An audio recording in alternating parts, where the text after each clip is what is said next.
जो भी सुविधाएं थी या युवाओं को इकट्ठा करना था, हम लोगों का समर्थन देना था, कि नैतिक धर्म के तहत राष्ट्रीय लोकतांत्रिक पार्टी के सुप्रीमो बड़े भाई हनुमान जी ने भी हमारा समर्थन किया और हमें बताया कि डरना नहीं है, हक की लड़ाई में न्योते नहीं भेजे जाते, योद्धा ही अपने हक को लड़के लेते हैं।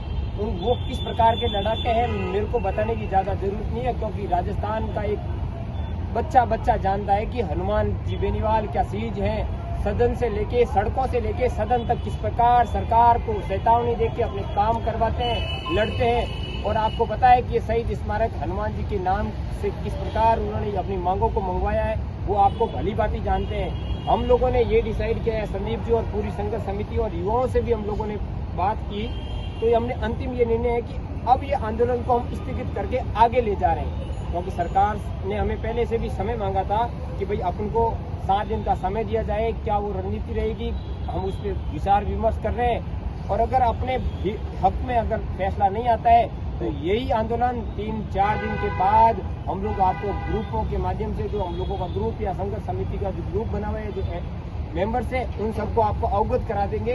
भाइयों, अब जो लड़ाई छिड़ गई है, अंतिम निर्णय तक ले जाना हनुमान जी बेनीवाल का। आपको पता है कि जो काम हाथ में ले लेते हैं या जो जिसको सपोर्ट कर लेते हैं, उस काम को अंजाम तक ले जाया जाता है।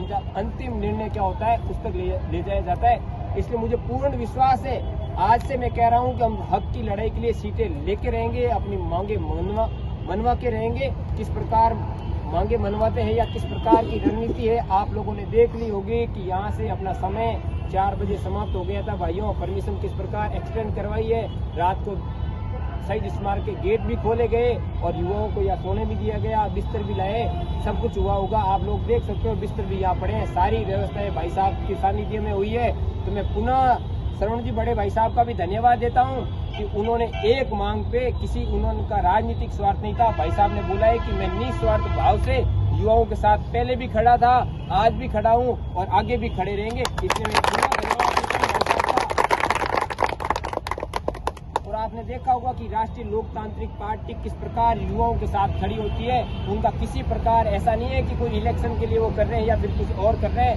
आप लोग तमाम जो युवा उस दिन यहाँ था, उन सबको पता है कि किस प्रकार उन्होंने नैतिक धर्म पे अपन लोगों की, किसी नेता के वहाँ गए हो, आप लोगों को अंदर बैठाया है क्या? सबसे पहले हनुमान जी भाई साहब के बंगलों पे आपने देखा होगा करोड़ों की, लाखों की भीड़ रहती है, इकट्ठा हुआ करती है, सैकड़ों की संख्या में। सबसे पहले अपने डेलीगेशन को मिलवाते हैं, अपने से बात करते हैं, फीडबैक लेते हैं, सामने से बोल के कि भाई साहब कोई प्रॉब्लम तो नहीं है, बच्चों को किसी प्रकार की कोई प्रॉब्लम नहीं होती है। मैं तो पुलिस प्रशासन को भी धन्यवाद देता हूँ कि उन्हें कोऑपरेट किया, भाई साहब की बात मानी और हमें भी कोऑपरेट किया। आज जिस प्रकार हमें परमिशन नहीं दी या फिर किस प्रकार की कोई और बात हुई है, तो वो भी भाई साहब ने उनसे टेलीफोन के माध्यम से सारी बात कर ली। और आपके युवाओं को किसी प्रकार का किसी भी प्रॉब्लम्स या ना हो, कोई दिक्कत ना हो, वो हम लोगों का पल पल ध्यान रखते हैं, पल पल अपडेट लेते हैं कि बच्चों के साथ किसी प्रकार की प्रॉब्लम ना हो। ये वाजिब मांग है अपन लोगों की कि दिव्यांगों को शिक्षा मिले, एक पीओ लेवल पे एक विशेष शिक्षक नियुक्त किया जाए। तो भाइयों, इसके लिए अपन को लड़ना होगा। अपने खुद का दर्द अपन खुद जान सकते हैं, क्योंकि इस अंगुली में दर्द होता है तो ये अंगुली समझ नहीं सकती है। हो सकता है सपोर्ट कर सकते हैं, तो भाई साहब अपन लोगों का सपोर्ट कर सकते हैं। लड़ना अपन को रहेगा, मजबूती के साथ अपन को बैठना पड़ेगा। और भाई साहब ने स्पष्ट आप लोगों को अभी भी बता दिया है कि जब भी आएंगी परमिशन से संबंधित हो या किसी प्रकार से कोई भी अपन को जो अपन चीज की जरूरत होगी, उस समय कोई भी आवश्यकता होगी, तो भाई साहब अपने साथ है। संपूर्ण राष्ट्रीय लोकतांत्रिक पार्टी और सुप्रीमो हनुमान जी भाई साहब अपने साथ हैं, इसलिए डरने की बात नहीं है। अब आपके सामने वो शेर खड़ा है, बस अपन को लड़ने की जरूरत है। और मैं तो तमाम इस युवाओं को जो मेरे साथी आए हैं उनका भी धन्यवाद देता हूँ कि वो हमारे साथ आए और इस लड़ाई को लड़ा है। आगे की जो भी अपडेट्स हैं आपको संदीप जी भाई साहब दे देंगे। तो कुछ साथी घर पे बैठे बैठे ये बोल रहे हैं कि आप 7 दिन डटे रहो, तो आप उनको क्या बोलना चाहोगे? भाई साहब 7 दिन तो हम तो डटे रहेंगे। सरकार की भी तो, हमारी भी तो कोई जिम्मेदारी होती है। अपन सब पढ़े लिखे हुए, सरकार ने समय मांगा है तो सरकार को भी वो घर पे बैठे बैठे बोल रहे हैं, तो आप उनको मतलब आगे अपना जो प्रदर्शन हमें ये बोल रहे हैं कि हम कंटिन्यू रखेंगे, समाप्त नहीं कर रहे हैं हम। फिर भी भाई साहब ने बोला, मैं भी बोल रहा हूँ, डेफर कर रहे हैं, मतलब आगे पोस्टपोन कर रहे हैं, खत्म नहीं कर रहे हैं। ये जाजम अब आ गई है ना, तो यार जाजम ये जब भी उठेगी, जब अपनी मांगे मांग लेंगे। तो मैं तमाम उन भाइयों से भी बोलना चाहता हूँ जो घर पे बैठे रजाइयों में बैठे हैं हैं तो उनको कि 4 दिन 5 दिन के बाद जब भी हमारी संघर्ष समिति आपसे आह्वान करती है तो पुनः यही शहीद स्मारक की धरती पे आके आप लोगों को इस सरकार से अपनी मांगों को मंगवाने के लिए लड़ना होगा।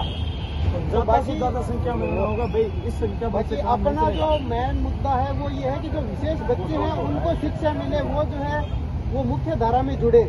तो ये अपने शिक्षक होने के नाते अपने ये कर रहे हैं। तो अपने भी तो शिक्षक हैं जो थर्ड ग्रेड वगैरह की तैयारी करवा रहे हैं, जो अपने को मंजिल पे पहुंचाने का काम करेंगे। तो वो अपने साथ कहाँ है, वो क्यों नहीं आ रहे? क्या उनकी तरफ से कोई रिस्पॉन्स आया है? उनको आप किस प्रकार देखते हो वो एक बार बता दीजिए। मैं तो ये सोचता हूँ जो भी बड़ी बड़ी कोचिंगों की दुकानें बोलता हूँ मैं तो उनको जो व्यवसाय को धंधा बना दिया है, जो भाई साहब है ना जो कोचिंग के संस्थानें बड़ी बड़ी चलाते हैं, तैयारियां करवाते हैं ना, तो उनकी तो दुकानें हो सकता है वो सरकार से डरते हो, क्योंकि सरकार से भी तो उनको व्यवस्थाएं बनवानी होती है, क्योंकि एक एक छोटे छोटे कमरों में हजार लड़कों के भर के बकरों की तरह भर के उनको पढ़ाया जा रहा है। तो हो सकता है वो सरकार से डरते हो इसलिए नहीं आए हो। उनका नैतिक धर्म के तहत मैं फिर निवेदन करता हूं कि आप लोग अपने चैनल के माध्यम से अगर आप लोगों को हम फीस देते हैं, आप लोग हमें शिक्षित कर रहे हो, क्योंकि हम भर्ती के लिए तैयारी के लिए जाते हैं ना, तो पहले आप लोगों से पढ़ के जा रहे हैं, तो आपका नैतिक कर्तव्य तो बनता है। हम युवाओं की तरफ देखोगे, जब युवाओं की भर्ती ही नहीं आएगी तो आपकी दुकानों में आएगा कौन? आपने जो अभी क्वेश्चन किया वो जो थर्ड